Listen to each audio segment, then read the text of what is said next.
ಕಾರ ಕರ್ನಾಟಕ. ನಾನು ನಿಮ್ಮ ಪ್ರೀತಿಯ ಜೆಪಿ. ಬಹಳ ದಿನದ ನಂತರ ಮತ್ತೊಂದು ಕಥೆಯೊಂದಿಗೆ ನಾನು ನಿಮ್ಮ ಮುಂದೆ. ಕೊನೆಯದಾಗಿ ಆನ್ಲೈನ್. ಆದರೆ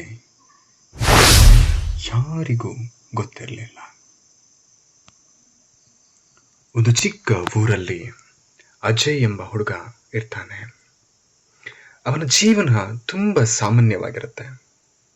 ಎಲ್ಲವೂ ಸರಿಯಾಗಿ ನಡೀತಾ ಇರುತ್ತೆ. ಅವನಿಗೆ ಅತ್ಯಂತ ಹತ್ತಿರವಾದ ಸ್ನೇಹಿತೆ ಅಂದ್ರೆ ಅವಳು ಪ್ರಿಯಾ.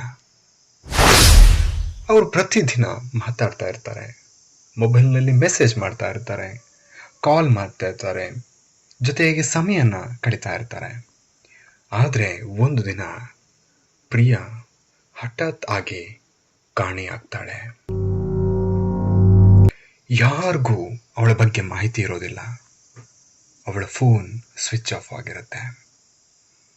ಅವಳ ಮನೆಗೆ ಹೋಗಿ ವಿಚಾರಿಸಿದಾಗ ಅಲ್ಲಿ ಕೂಡ ಅವಳ ಬಗ್ಗೆ ಯಾವುದೇ ಸುಳಿವು ಸಿಗೋದಿಲ್ಲ. ಮನೆಯವರು, ಅಜಯ್ ಹಾಗೂ ಅವಳ ಸ್ನೇಹಿತರು ಎಲ್ಲರೂ ಸಹ ಎಲ್ಲ ಕಡೆಯಲ್ಲಿ ಹುಡುಕೋದಕ್ಕೆ ಶುರು ಮಾಡ್ತಾರೆ. ಆದರೆ ಯಾವುದೇ ಪ್ರಯೋಜನ ಆಗೋದಿಲ್ಲ. ಆದರೆ ಅಜಯ್ಗೆ ಮಾತ್ರ ಒಂದು ವಿಚಿತ್ರ ವಿಷಯ ಗಮನಕ್ಕೆ ಬರುತ್ತೆ. ಅದೇನಂದ್ರೆ, ಪ್ರತಿದಿನ ರಾತ್ರಿ 12 ಗಂಟೆಗೆ ಪ್ರಿಯಾ ವಾಟ್ಸಪ್ನಲ್ಲಿ ಆನ್ಲೈನ್ ಕಾಣಿಸ್ತಾ ಇರ್ತಾಳೆ. ಮೊದಲನೇ ದಿನ ಅವನದನ್ನ ಗಮನಿಸೋದಿಲ್ಲ. 2ನೇ ದಿನ ಅವನಿಗೆ ಅನುಮಾನ ಶುರು ಆಗುತ್ತೆ. 3ನೇ ದಿನ ಅವನು ಮೆಸೇಜ್ ಮಾಡ್ತಾನೆ, ನೀನು ಎಲ್ಲಿದ್ದೀಯಾ? ಮೆಸೇಜ್ ಸೀನ್ ಆಗುತ್ತೆ, ಆದರೆ ಯಾವುದೇ ರೀತಿಯ ಉತ್ತರ ಬರೋದಿಲ್ಲ. 4ನೇ ದಿನ ಆ ಮೊಬೈಲ್ನಿಂದ ಒಂದು ರಿಪ್ಲೈ ಬರುತ್ತೆ. ಆ ಮೆಸೇಜ್ ಹೀಗಿರುತ್ತೆ, ನಮ್ಮ ಜಾಗಕ್ಕೆ ಬಾ, ಒಬ್ನೇ ಬಾ ಅಂತ ಮೆಸೇಜ್ ರಿಪ್ಲೈ ಆಗಿರುತ್ತೆ. ಅಜಯ್ಗೆ ಸ್ವಲ್ಪ ಹೆದರಿಕೆ ಆಗುತ್ತೆ. ಆದರೆ ಸತ್ಯ ಏನು ಅಂತ ತಿಳ್ಕೊಳ್ಬೇಕು ಅಂತ ಯೋಚನೆ ಮಾಡ್ತಾನೆ. ಕೊನೆಯದಾಗಿ ಅವರು ಭೇಟಿಯಾದ ಒಂದು ಹಳೆ ಕಟ್ಟಡದ ಕಡೆಗೆ ಹೋಗ್ತಾನೆ. ಆಗ ರಾತ್ರಿ 12 ಆಗಿತ್ತು. ಅಲ್ಲಿ ಸುತ್ತಮುತ್ತ ಸಂಪೂರ್ಣ ಮೌನ, ಗಾಳಿಯ ಶಬ್ದ ಮಾತ್ರ. ಹಠಾತ್ ಅವನ ಫೋನ್ ನೋಟಿಫಿಕೇಶನ್ ತೋರಿಸುತ್ತೆ.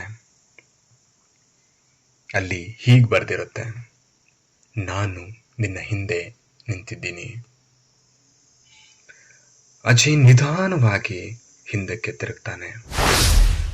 ಆದರೆ ಅಲ್ಲಿ ಯಾರೂ ಇಲ್ಲ. ಅವನ ಹೃದಯ ಜೋರಾಗಿ ಬಡಿಯೋದಕ್ಕೆ ಶುರುವಾಗುತ್ತೆ. ಅವನಲ್ಲಿ ಭಯ ಹೆಚ್ಚಾಗುತ್ತೆ. ಆ ಕ್ಷಣದಲ್ಲಿ ಒಂದು ನೆರಳು ಅವನ ಹತ್ರ ಬಂದು ತಲುಪುತ್ತೆ. ಅದು ಬೇರೆ ಯಾರೂ ಆಗಿರೋದಿಲ್ಲ, ಅದು ಪ್ರಿಯಾಳ ಆತ್ಮದ ನೆರಳಾಗಿರುತ್ತೆ. ಆದರೆ ಅವಳ ಮುಖ ಸಾಮಾನ್ಯವಾಗಿರೋದಿಲ್ಲ. ಕಣ್ಣುಗಳು ಕಪ್ಪಾಗಿರುತ್ತೆ, ಧ್ವನಿ ವಿಚಿತ್ರವಾಗಿ ಕರ್ಕಶವಾಗಿರುತ್ತೆ. ಆಗ ಅಜಯ್, ಪ್ರಿಯಾ ನೀನ್ ಬಂದ್ಯಾ? ಕೊನೆಗೂ ನೀನ್ ಬಂದ್ಯಾ ಅಂತ ನಡುತ್ತಾನೆ ಕೇಳ್ತಾನೆ. ಪ್ರಿಯಾ ನಿನಗೇನಾಯ್ತು ಅಂತ ಕೇಳ್ತಾನೆ.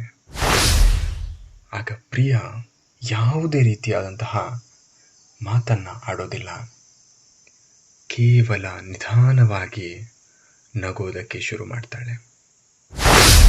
ನಂತರ, ಅಜಯ್, ನಾನು ಕಾಣೆ ಆಗಿರಲಿಲ್ಲ, ನಾನು ನಿನಗೋಸ್ಕರ ಕಾಯ್ತಾ ಇದ್ದೆ.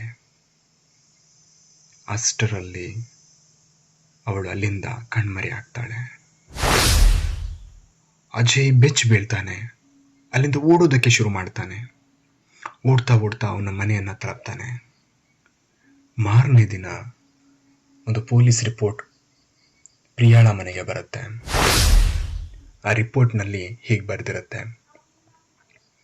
ಪ್ರಿಯಾ 3 ದಿನಗಳ ಹಿಂದೆ ಅದೇ ಹಳೆಯ ಕಟ್ಟಡದಲ್ಲಿ ಸತ್ತಿದ್ಲು ಅಂತ.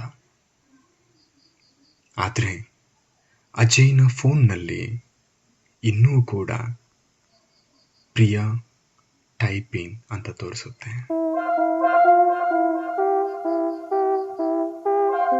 ಏನಾಗಿರ್ಬೋದು ಅಲ್ಲಿ? ಪ್ರಿಯಾಳನ್ನು ಕೊಂದೋರು ಯಾರಿರ್ಬೋದು? ಅಥವಾ ಪ್ರಿಯಾ ಸೂಸೈಡ್ ಮಾಡ್ಕೊಂಡ್ಲಾ? ಅಥವಾ ಅಜಯ್ನೇ ಆಕೆಯನ್ನ ಕೊಂದಿದ್ನ? ಈ ಎಲ್ಲ ಪ್ರಶ್ನೆಗಳಿಗೆ ಉತ್ತರ ನೀವಾಗೆ ಹುಡುಕ್ಬೇಕಾಗತ್ತೆ. ನಿಮ್ಮ ಅನಿಸಿಕೆಗಳನ್ನ ಈ ಕಮೆಂಟ್ ಬಾಕ್ಸ್ನಲ್ಲಿ ಹಾಕಿ.